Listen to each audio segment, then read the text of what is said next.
मैं डॉक्टर हिमांशु सिंह, प्रवक्ता इतिहास, राजकीय इंटर कॉलेज प्रयागराज, माध्यमिक शिक्षा विभाग उत्तर प्रदेश की इस ऑनलाइन कक्षा में आपका स्वागत करता हूं। आज हम लोग कक्षा 12 में इतिहास विषय के अंतर्गत अध्याय 7 एक साम्राज्य की राजधानी विजयनगर लगभग 14वीं से 16वीं सदी तक का अध्ययन करेंगे। इस अध्याय में हम लोग 14वीं शताब्दी में दक्षिण भारत में स्थापित विजयनगर साम्राज्य का अध्ययन करेंगे और इस साम्राज्य की, विजयनगर साम्राज्य की राजनैतिक, सामाजिक, धार्मिक, आर्थिक और सांस्कृतिक पक्षों की जानकारी प्राप्त करेंगे। बच्चों, विजयनगर साम्राज्य की स्थापना 14वीं शताब्दी में हुई थी। यह साम्राज्य उत्तर में कृष्णा नदी से लेकर सुदूर दक्षिण तक फैला हुआ था। सन 1565 ईस्वी में आक्रमण के बाद यह उजड़ गया और 17वीं और 18वीं शताब्दी में विनष्ट होने के बाद यह कृष्णा और तुंगभद्रा दोआब क्षेत्र के निवासियों की स्मृति में हम्पी नाम से विख्यात हुआ। हम्पी नाम का आविर्भाव यहाँ की स्थानीय मातृ देवी पंपा देवी से हुआ था। हम्पी के भग्नावशेषों की खोज सन 1800 ईस्वी में कर्नल मैकेंजी के द्वारा की गई थी, जो एक अभियंता और पुराविद थे। इतिहासकारों ने इस साम्राज्य की जानकारी के लिए इतिहास जानने के सभी तीनों स्रोतों का सहारा लिया है। ये तीन स्रोत हैं: पुरातात्विक साक्ष्य, साहित्यिक साक्ष्य के अंतर्गत तेलुगु, कन्नड़, तमिल और संस्कृत के ग्रंथ और विदेशी यात्रियों के वृत्तांत भी। अभी अध्याय में हम लोग देखेंगे कि 15वीं और 16वीं शताब्दी में अनेक विदेशी यात्रियों ने विजयनगर की यात्रा की। इस साम्राज्य की स्थापना सन 1336 ईस्वी में दो भाइयों हरिहर और बुक्का ने की। विजयनगर शासकों का संघर्ष अपने साम्राज्य की उत्तरी सीमाओं पर दक्कन के सुल्तान और उड़ीसा के गजपति शासकों से हुआ। इस संघर्ष का मुख्य कारण था उर्वर नदी घाटियों पर और लाभकारी विदेशी व्यापार से उत्पन्न संपदा पर एकाधिकार करना। राज्यों के मध्य संपर्क से विचारों का आदान प्रदान हुआ। यह विचारों का आदान प्रदान विशेषकर स्थापत्य के क्षेत्र में हुआ और विजयनगर के शासकों ने भवन निर्माण की तकनीक को ग्रहण किया और विकसित भी किया। विजयनगर के शासक, जो अपने आप को राय कहा करते थे, इन्होंने विकासवादी परंपराओं को आगे बढ़ाया। आइए आगे बढ़ते हैं और देखते हैं विजयनगर साम्राज्य में शासक और व्यापारी वर्गों की क्या स्थिति थी। इस काल में युद्ध कला प्रभावशाली अश्वसेना पर आधारित थी, इसलिए घोड़ों का आयात अरब और मध्य एशियाई देशों से किया जाता था। इस व्यापार में शुरुआती चरण जो था, आरंभिक चरण में, यह व्यापार अरब व्यापारियों के द्वारा ही नियंत्रित होता था और इसमें यहाँ के स्थानीय घोड़ों के व्यापारी, ध्यान दीजिएगा, स्थानीय घोड़ों के व्यापारी, जिन्हें कुदरई चेट्टी भी कहा जाता था, ये भी इस विनिमय में भाग लिया करते थे। सन 1498 ईस्वी में पुर्तगालियों ने यहां पर व्यापारिक और सामरिक केंद्र स्थापित करने का प्रयास किया। सामरिक तकनीक, विशेषकर बंदूकों के प्रयोग के कारण पुर्तगाली जो थे, इन्होंने बेहतर सामरिक तकनीक का प्रयोग किया और उसमें मुख्य था इनका बंदूकों का प्रयोग। इस बंदूकों के प्रयोग के कारण ये जल्दी ही इस क्षेत्र में एक महत्वपूर्ण शक्ति बनकर उभरे।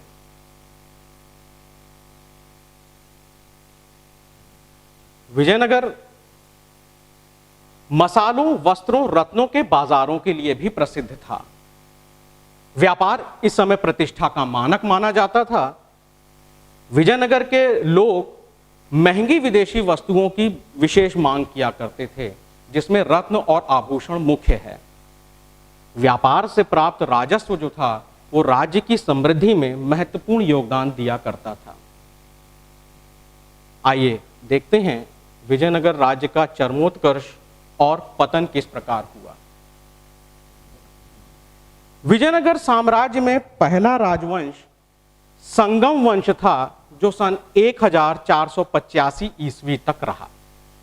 इसके बाद सुलभ सत्ता में आए, जो सैन्य कमांडर थे, और यह सन 1503 ईस्वी तक रहे। सुलभ से सत्ता तुलु वंश के हाथों में गई और तुलु वंश के विख्यात सुप्रसिद्ध शासक थे कृष्णदेव राय, जिनका शासनकाल था 1509 ईस्वी से 1529 ईस्वी तक। तुलु वंश के पश्चात सत्ता अराविदु वंश के हाथों में गई और ये 17वीं शताब्दी के अंत तक इन्होंने सत्ता पर अधिकार किए रखा।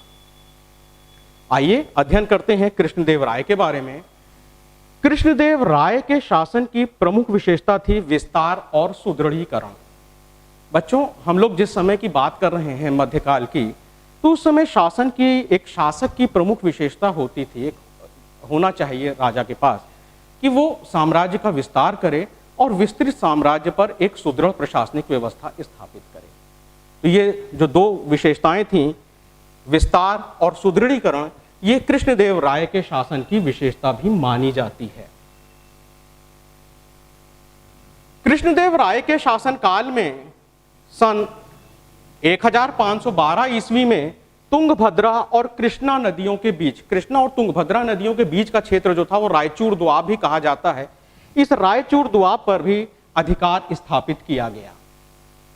सन 1514 ईस्वी में उड़ीसा के शासकों का दमन किया गया और सन 1520 ईस्वी में बीजापुर के सुल्तानों को भी बुरी तरह पराजित किया गया।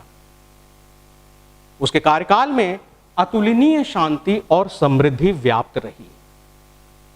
उसने मंदिरों और गोपुरम का निर्माण कराया। बच्चों ध्यान दीजिएगा, यहां पर एक शब्द हमने अभी प्रयोग किया है, गोपुरम। गोपुरम जो है, ये चित्र के माध्यम से आप देखें, ये जो चित्र में आप देख रहे हैं, ये भव्य इमारत मंदिर के मुख्य द्वार पे बनी, यही गोपुरम है। गोपुरम जो होता था, ये दक्षिण भारत के मंदिरों में मुख्य द्वार पर स्थित एक स्मारकीय अट्टालिका होती थी, जिसे विमानम भी कहा जाता है। तो ये अनेक मंदिरों का और गोपुरम का भी निर्माण इन्होंने कराया। इन्होंने अपनी मां के नाम पर नगलपुरम नामक नगर, एक उपनगर की स्थापना की। यह उपनगर विजयनगर के समीप था।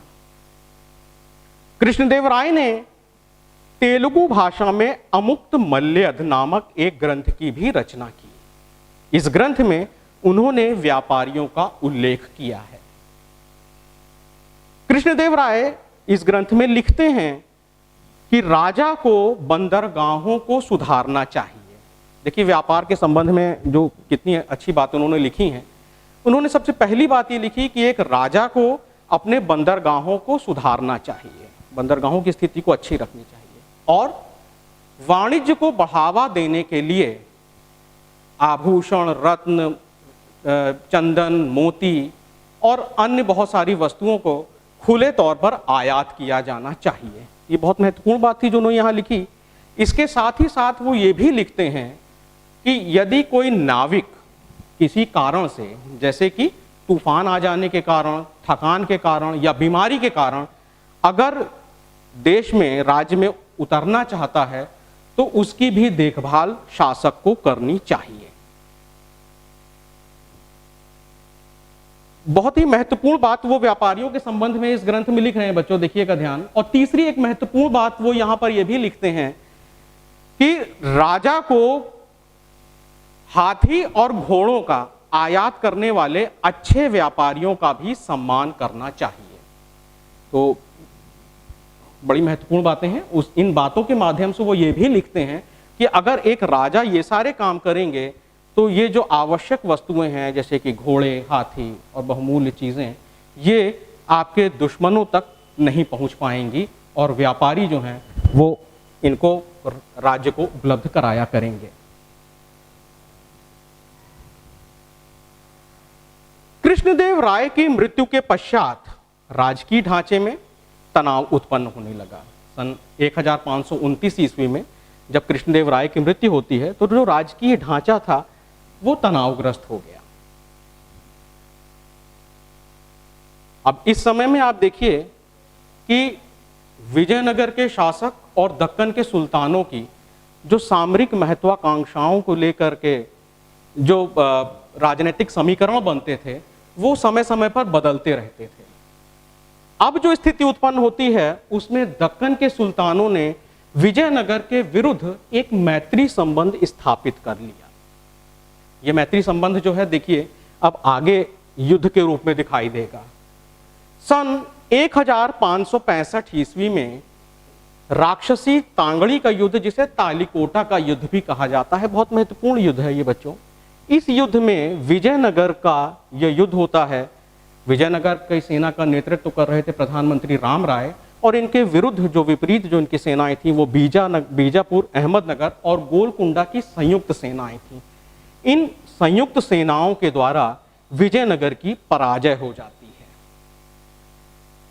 अब पराजय के बाद साम्राज्य का जो केंद्र था वो स्थानांतरित हो जाता है पूर्व की ओर, और अब अराविदु वंश जो था वो पहले पेनुगोंडा से और बाद में चंद्रगिरी से उसने शासन किया। चंद्रगिरी जो है ये वर्तमान समय में तिरुपति के समीप एक स्थल है। बच्चों, दिल्ली के सुल्तानों और विजयनगर के शासकों में धार्मिक विभिन्नताओं होने के बावजूद इनके संबंध हमेशा से ही शत्रुतापूर्ण नहीं रहे थे। कृष्णदेव राय ने भी दिल्ली सल्तनत में सत्ता के अनेक दावेदारों का समर्थन भी किया था। इसीलिए उसने यवन राज की स्थापना करने वाला विरुद्ध भी धारण किया, अर्थात उपाधि भी धारण की थी। आइए आगे बढ़ते हैं और देखते हैं विजयनगर साम्राज्य के अंतर्गत राय और नायकों की क्या स्थिति थी। इस समय विजयनगर साम्राज्य में इस समय शक्ति का प्रयोग जो था वो सेना प्रमुख किया करते थे, जिन्हें नायक भी कहा जाता था। ये अपने सशस्त्र समर्थकों के साथ किलों पर नियंत्रण स्थापित करते थे। ये नायक भ्रमणशील रहते थे, कन्नड़ और तेलुगु भाषाएं बोला करते थे और बसने के लिए उपजाऊ भूमि की तलाश में किसान भी इनका साथ देते थे। अनेक नायकों ने विजयनगर शासक का रायों के अधीन उनकी अधीनता स्वीकार कर ली थी, लेकिन कुछ इनमें से ऐसे भी थे जो विद्रोह कर दिया करते थे और इनके विद्रोह को सैन्य कार्रवाई के द्वारा ही नियंत्रित किया जाता था। आइए आगे बढ़ते हैं और देखते हैं विजयनगर साम्राज्य में अमर नायक प्रणाली क्या थी। बहुत महत्वपूर्ण प्रणाली है ये बच्चों। यहां पर विजयनगर साम्राज्य की एक प्रमुख राजनीतिक खोज थी अमर नायक प्रणाली। इस प्रणाली में अनेक तत्व जो थे वो दिल्ली सल्तनत की एकता प्रणाली से लिए गए थे। अमर नायक सैनिक कमांडर होते थे जिन्हें राय अर्थात विजयनगर के शासकों द्वारा प्रशासन के लिए राज्य क्षेत्र दिए जाते थे। देखिए यही जो समानता है, ये जो बात है यहाँ पर, यही बात एकता प्रणाली से यहाँ समानता स्पष्ट करती है। एकता प्रणाली में भी नगद वेतन ना दे करके प्रशासन के लिए राज्य क्षेत्र प्रदान कर दिए जाते थे।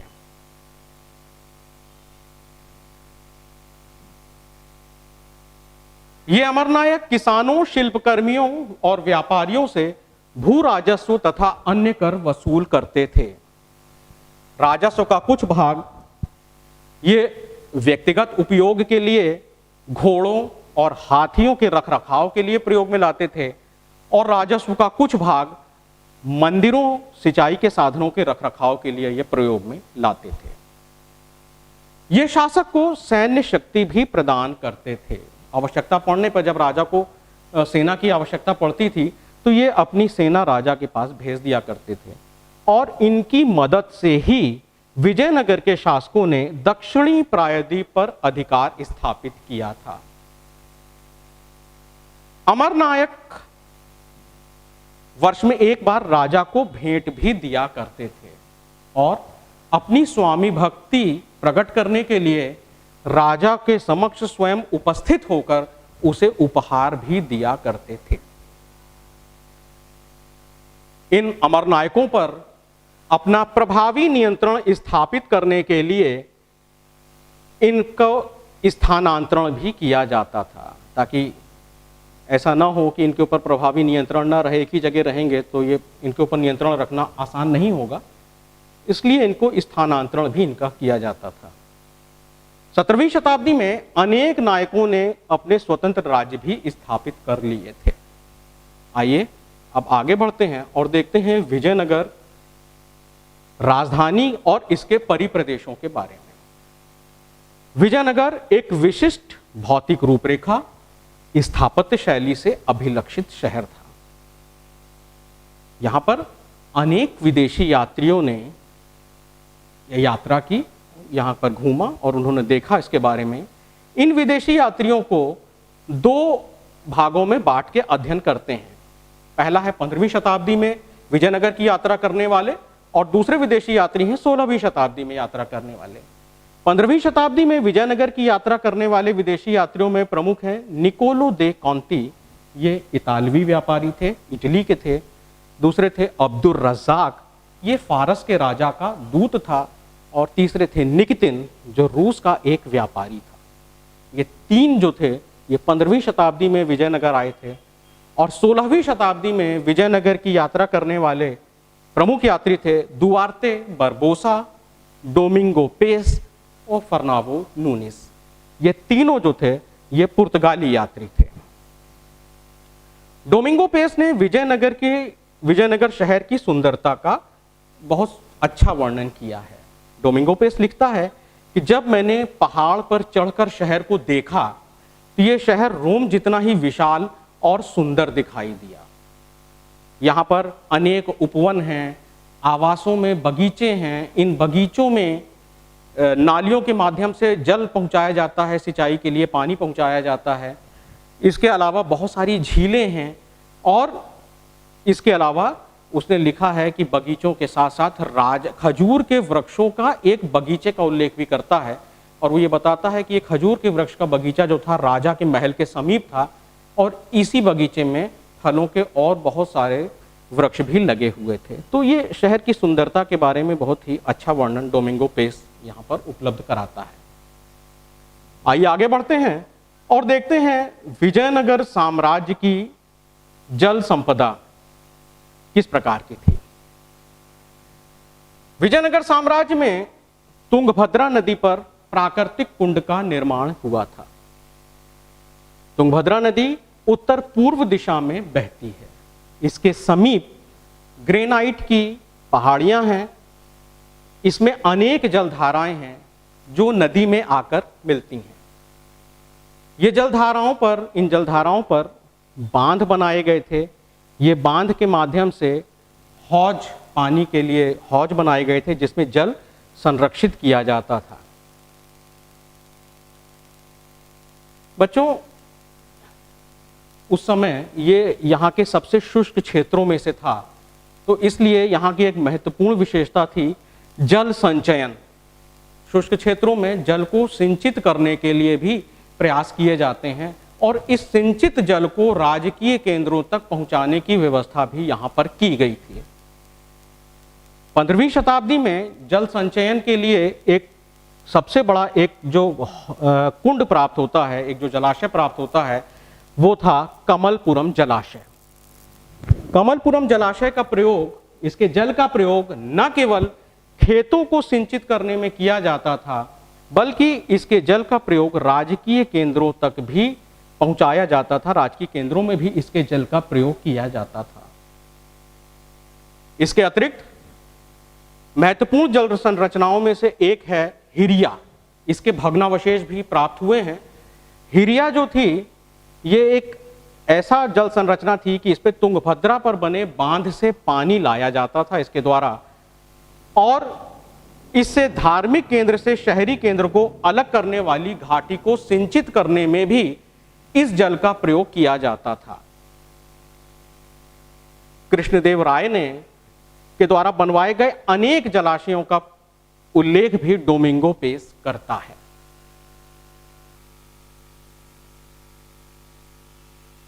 आइए आगे बढ़ते हैं और देखते हैं विजयनगर साम्राज्य में किलेबंदी और सड़कें।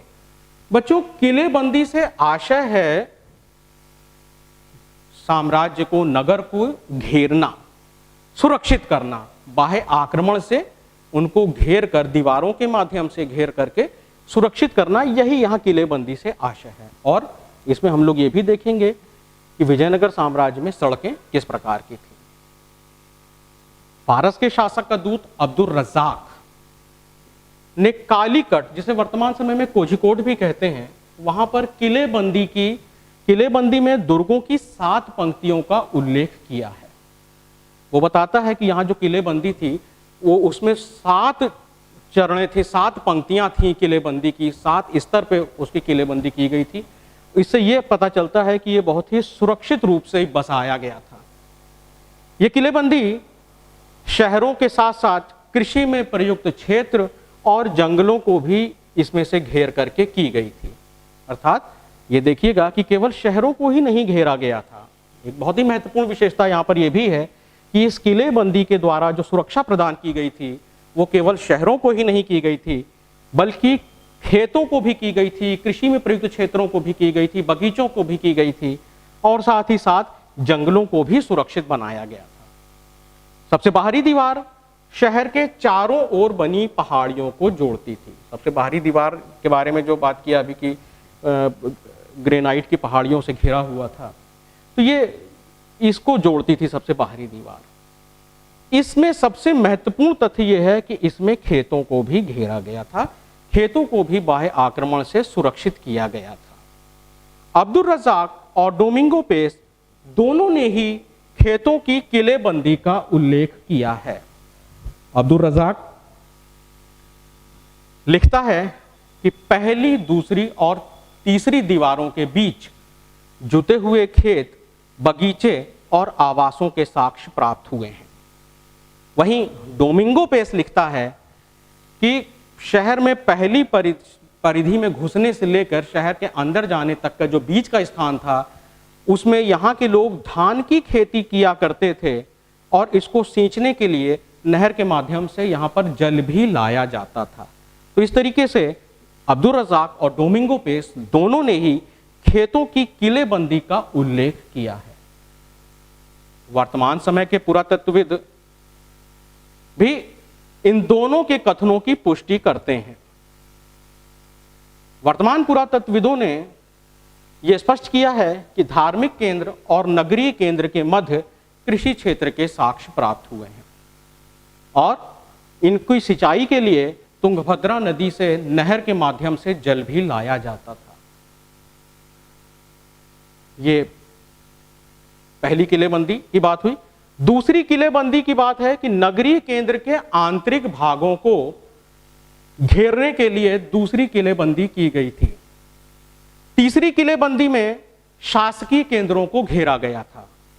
महत्वपूर्ण इमारतें इसमें अलग से ही ऊंची दीवारों से घेरी गई थीं। दुर्ग में प्रवेश करने के लिए सुरक्षित प्रवेश द्वार हुआ करते थे। ये प्रवेश द्वार विशिष्ट स्थापत्य शैली के नमूने थे। इन प्रवेश द्वारों पर मेहराब और गुंबद का प्रयोग किया गया है। यह मेहराब और गुंबद इंडो इस्लामिक स्थापत्य शैली को दर्शाते हैं। विजयनगर साम्राज्य में अब सड़कों को देखते हैं कि सड़कें किस प्रकार की थीं। सड़कें बड़ी थीं, चौड़ी थीं और पहाड़ी स्थानों से बच करके घाटियों से होकर के निर्मित की गई थीं, अर्थात सुरक्षित थीं। मुख्य सड़कों के दोनों ओर बाजार थे। ये यहां की सड़कों की विशेषता थी। आइए आगे बढ़ते हैं और देखते हैं विजयनगर साम्राज्य में शहरी केंद्र किस प्रकार के थे। पुरातत्वविदों को शहरी केंद्र की ओर जाने वाली सड़कों पर सामान्य लोगों के आवास के साक्ष्य अपेक्षाकृत कम मात्रा में प्राप्त हुए हैं।